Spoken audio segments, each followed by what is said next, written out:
Bollywood silver screen presenting knock at the cabin. इस कहानी की शुरुआत में हमें केबिन को दिखाया जाता है जो पेंसिल्वेनिया के रूरल एरिया में होता है। यहाँ पर एरिक और एंड्रयू हैं जो दोनों एक दूसरे से बहुत प्यार करते हैं। इनके साथ 7 साल की एक लड़की भी होती है जिसे इन्होंने अडॉप्ट किया है। इस बच्ची का नाम वैन होता है जिसे दोनों के दोनों बहुत प्यार करते हैं। और वैन जब ग्रास हूपर्स को जंगल में पकड़ रही होती है तभी उसके पास एक आदमी आता है जिसका नाम लियोनार्ड है। लियोनार्ड वैन से बात करना शुरू करता है लेकिन बार बार वो जंगल की तरफ देख रहा होता है और तभी जंगल से 3 लोग आते हैं जिनके पास अजीब से हथियार भी होते हैं। वैन ये देखकर डर जाती है और वो अपने घर जाती है जहाँ पर एरिक और एंड्रयू को सब कुछ बताती है। और अब लियोनार्ड अपने उन तीनों साथियों के साथ दरवाजे के बाहर खड़ा होता है। वो इन दोनों से दरवाजा खोलने के लिए कहता है पर एरिक और एंड्रयू साफ साफ मना कर देते हैं। वो कहते हैं कि तुम यहाँ से चले जाओ, हम दरवाजा नहीं खोलेंगे। लियोनार्ड कहता है कि मुझे बहुत जरूरी काम है। एरिक और एंड्रयू के पास गन तो है लेकिन इस वक्त वो बाहर गाड़ी में है। ये हेल्पलाइन पर कॉल भी करते हैं लेकिन यहाँ पर कवरेज नहीं होता। और जब एरिक और एंड्रयू बहुत देर तक दरवाजा नहीं खोलते तो बाहर जितने भी लोग होते हैं वो अपने हथियारों से इनकी लकड़ी की दीवारों को तोड़कर अंदर आ जाते हैं। एंड्रयू और एरिक इनके ऊपर हमला करते हैं पर हैरानी की बात यह होती है कि इनमें से कोई भी इनके ऊपर हमला नहीं करता। और तभी एरिक गिर जाता है जिससे उसके सर पर चोट आती है। इन चारों में से जो 2 लड़कियां हैं उनमें से एक नर्स है, वो एरिक की मदद करती है। एरिक को जब होश आता है तो वो देखता है कि उसे और उसके साथी को बांध दिया गया है। उनके बीच में उनकी अडॉप्टेड बेटी भी होती है। और तब लियोनार्ड इन्हें बताता है कि हम यहाँ पर तुम्हें नुकसान पहुंचाने के लिए नहीं आए। बहुत जल्दी इस दुनिया में बहुत बड़ी मुसीबत आने वाली है और तुम तीनों में से किसी एक को अपनी जान देकर उस मुसीबत को टालना होगा।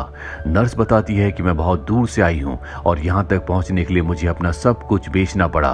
लियोनार्ड कहता है कि मैं एक टीचर हूँ, साथ ही मेरा बार भी है। लियोनार्ड के साथ जो दूसरा आदमी होता है वो बताता है कि मैं एक गैस कंपनी में काम करता हूँ। पहले मैं बहुत बुरा इंसान था पर अब पूरी तरह से बदल चुका हूँ। लियोनार्ड के साथ जो दूसरी लड़की होती है वो बताती है कि वो एक होटल में काम करती है, वो बहुत अच्छा खाना बनाती है।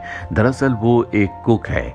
और अब यहाँ पर एरिक को और एंड्रयू को लगता है कि इनके माता पिता ने इन्हें यहाँ पर भेजा है क्योंकि वो नहीं चाहते कि ये दोनों एक साथ रहें। दरअसल एरिक और एंड्रयू गे हैं और उन दोनों ने हमेशा एक साथ रहने का फैसला किया है, इसीलिए वो पेंसिल्वेनिया के इतने रिमोट एरिया में आकर रह रहे होते हैं।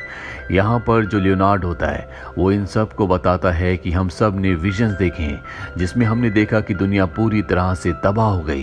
दुनिया में पेंडेमिक आया, आकाश नीचे गिर गया और पूरी धरती पर डार्कनेस फैल गई। और अगर हमें इसे बचाना है तो तुम तीनों में से एक को अपनी कुर्बानी देनी होगी और ऐसा तुम में से किसी एक को अपनी मर्जी से करना होगा क्योंकि अगर तुम्हें कोई मारता है तो उसका कोई मतलब नहीं होगा। हम चारों एक दूसरे को नहीं जानते थे लेकिन हम चारों ने एक जैसे विजन देखे। हमने देखा कि दुनिया किस तरह से तबाह हुई और उन्हीं विजन्स के कारण हम चारों एक दूसरे से मिले। इन्हें लियोनार्ड की तबाही वाली बात पर बिल्कुल यकीन नहीं होता। लियोनार्ड इन्हें बताता है कि सबसे पहले समंदर में बड़े बड़े तूफान आएंगे जिससे चारों तरफ पानी फैल जाएगा। पानी फैलने के बाद इस दुनिया में बहुत बीमारियां फैलेंगी। बीमारियां फैलने के बाद पूरी दुनिया में अंधकार हो जाएगा जिसके बाद इस पूरी दुनिया में रहने वाला हर एक इंसान मारा जाएगा। लेकिन इतनी तबाही के बाद भी तुम तीनों बच जाओगे और तुम तीनों इस दुनिया के आखिरी 3 इंसान होंगे। लेकिन अगर तुम तीनों में से कोई भी हमारी बात मानता है तो हम पूरी दुनिया को बचा सकते हैं। एरिक और एंड्रयू इनकी बातों पर विश्वास नहीं करते इसीलिए इनकी बात मानने से मना कर देते हैं। और तब इन चारों में से एक जो कि गैस कंपनी में काम करता था इनके सामने बैठ जाता है। उसके साथ ही उसे मार देते हैं और जब उसकी मृत्यु होती है तो एरिक को उसके पीछे एक रोशनी में आकृति दिखती है। हालांकि अब भी इन्हें विश्वास नहीं होता लेकिन ये सब के सब अब बहुत बुरी तरह से डर चुके हैं। जिसके बाद लियोनार्ड इन्हें टीवी पर न्यूज़ दिखाता है जिसमें बताया जाता है कि समंदर के किनारे बड़े बड़े तूफान आ रहे हैं जिससे कई सारे लोगों की मृत्यु हो चुकी है। हालांकि एरिक के साथी को यानी कि एंड्रयू को उनकी बातों पर विश्वास नहीं होता लेकिन एरिक को अब कहीं ना कहीं उनकी बातों पर विश्वास है। यहाँ से कहानी हमें पास्ट में दिखाई जाती है जहाँ पर एंड्रयू और एरिक जो दोनों एक दूसरे से प्यार करते थे, एक दूसरे के साथ रहना चाहते थे लेकिन इनके पेरेंट्स ने इन्हें ऐसा करने से मना कर दिया।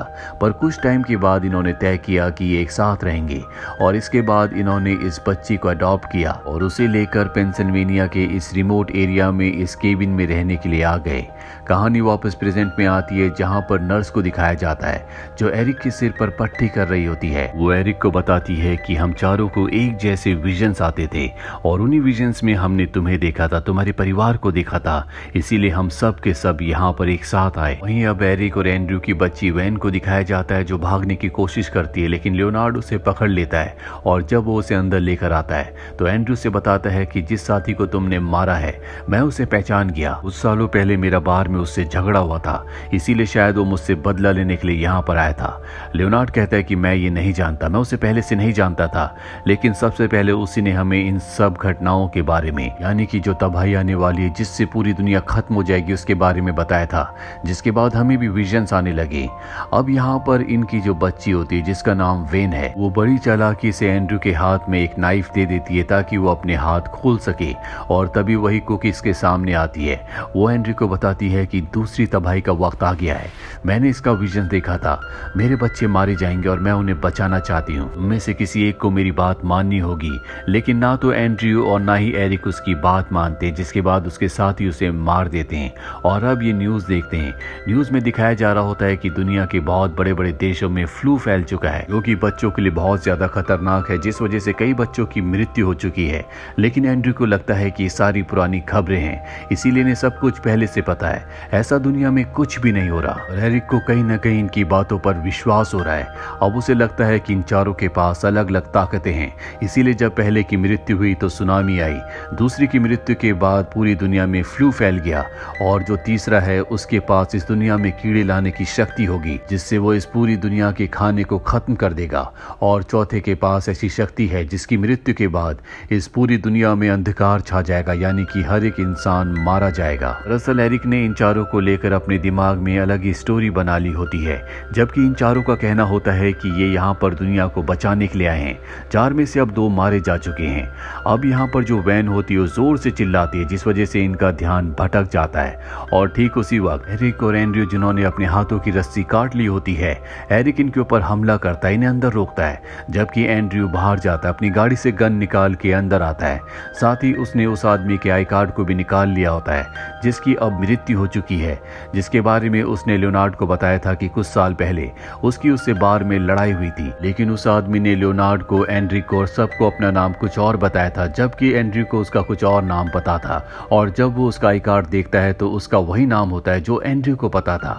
इसीलिए लियोनार्ड से कहता है कि तुम्हारा साथी तुमसे झूठ कह रहा था, वो एक झूठा इंसान था, इसीलिए उसने तुम्हें और हमें अपना असली नाम तक नहीं बताया। उसने जो भी तुम्हें कहानियां सुनाई सब की सब झूठी थी क्योंकि वो मुझसे बदला लेना चाहता था। पर लियोनार्ड उसकी बातों पर विश्वास नहीं करता, वो कहता है सच वही है जो हम जानते हैं। और तभी नर्स भागती हुई इनकी तरफ आती है, एंड्रयू से गलती से गोली चल जाती है जिसके बाद उसकी मृत्यु हो जाती है। और अब यहाँ पर सिर्फ लियोनार्ड बचा हुआ है, ये उसे वॉशरूम में बंद कर देते हैं।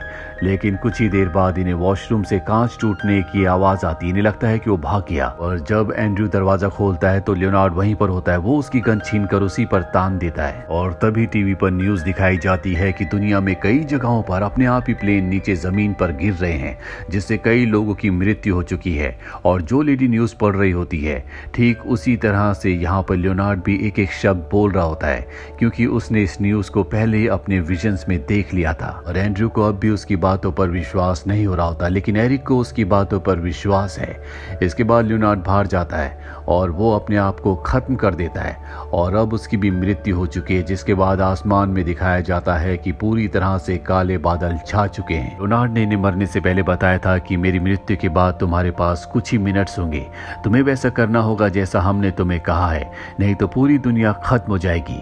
और अब इन्हें विश्वास हो चुका है कि जो 4 लोग यहाँ पर आए थे ये जो कुछ कह रहे थे बिल्कुल सही कह रहे थे और अगर इन्हें दुनिया को बचाना है तो इन तीनों में से एक को इस दुनिया को छोड़कर जाना होगा।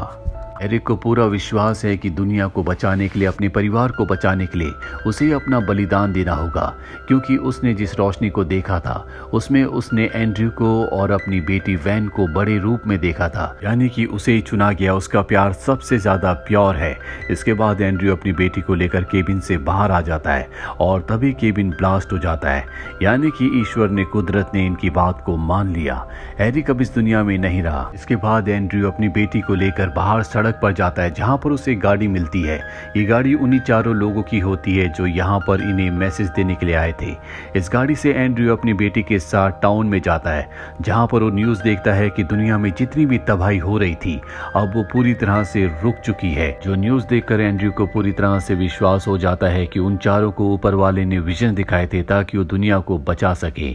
इसके बाद एंड्रयू अपनी बेटी को लेकर उसी ट्रक से यहाँ से निकल जाता है, जिस गाड़ी से वो यहाँ तक आया था। दरअसल इस कहानी के कई सारे मतलब निकल सकते हैं। इसका एक मतलब ये भी हो सकता है कि आजकल LGBT यानी कि वो लोग जो गे हैं, जो एक साथ अपनी दुनिया बनाकर रहना चाहते हैं, उन्हें किसी भी कीमत पर ये समाज एक्सेप्ट नहीं करता। वो किसी भी कीमत पर उन्हें अलग करना चाहता है। या इस फिल्म का, इस कहानी का कुछ और भी मतलब हो सकता है। आपको क्या लगता है कि इस फिल्म का क्या मतलब है? नीचे कमेंट बॉक्स में जरूर लिखें। उम्मीद करते हैं कि ये कहानी आपको पसंद आई होगी।